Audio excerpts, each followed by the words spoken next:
Еще совсем немного, и загорятся звезды, и выплывет месяц, и поплывет, покачиваясь над тихими осенними полями.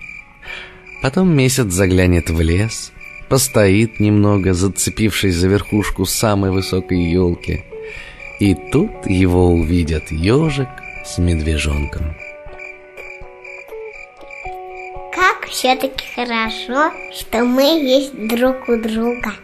Ты только представь, меня нет, ты сидишь один и поговорить не с кем.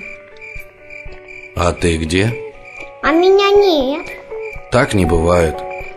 Я тоже так думаю. Ну вот вдруг меня нет, ты один.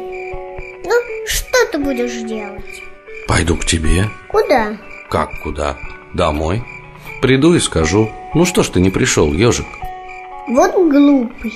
Что же я скажу, если меня нет? Ну, если нет дома, значит, ты пошел ко мне. Прибегу домой. А, ты здесь. И начну. Что?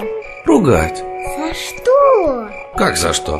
За то, что не сделал, как договорились. А как договорились? Откуда я знаю? Но ты должен быть или у себя, или у меня дома.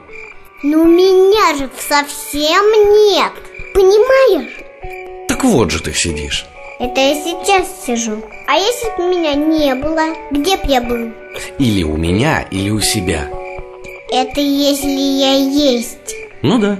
А если меня совсем нет? Тогда ты сидишь на реке и смотришь на месяц. И на реке нет.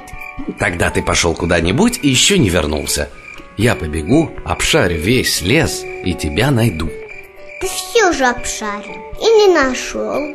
Побегу в соседний лес. И там нет. Переверну все вверх дном, и ты отыщешься. Нет меня. Нигде нет. Тогда я выбегу в поле и закричу: «Ежик!» И ты услышишь и закричишь: «Медвежонок!» Вот. Нет, меня ни капельки нет. Понимаешь? Ну что ты ко мне пристал? Если тебя нет, то и меня нет, понял? Нет, ты есть. А вот меня нет. Медвежонок не ответил. Он глядел, как месяц, поднявшись высоко над лесом, льет на них с ежиком свой холодный свет. Кучаши эрთხელ ნაცნობმა ქარმა მე მომიტანა სურნელი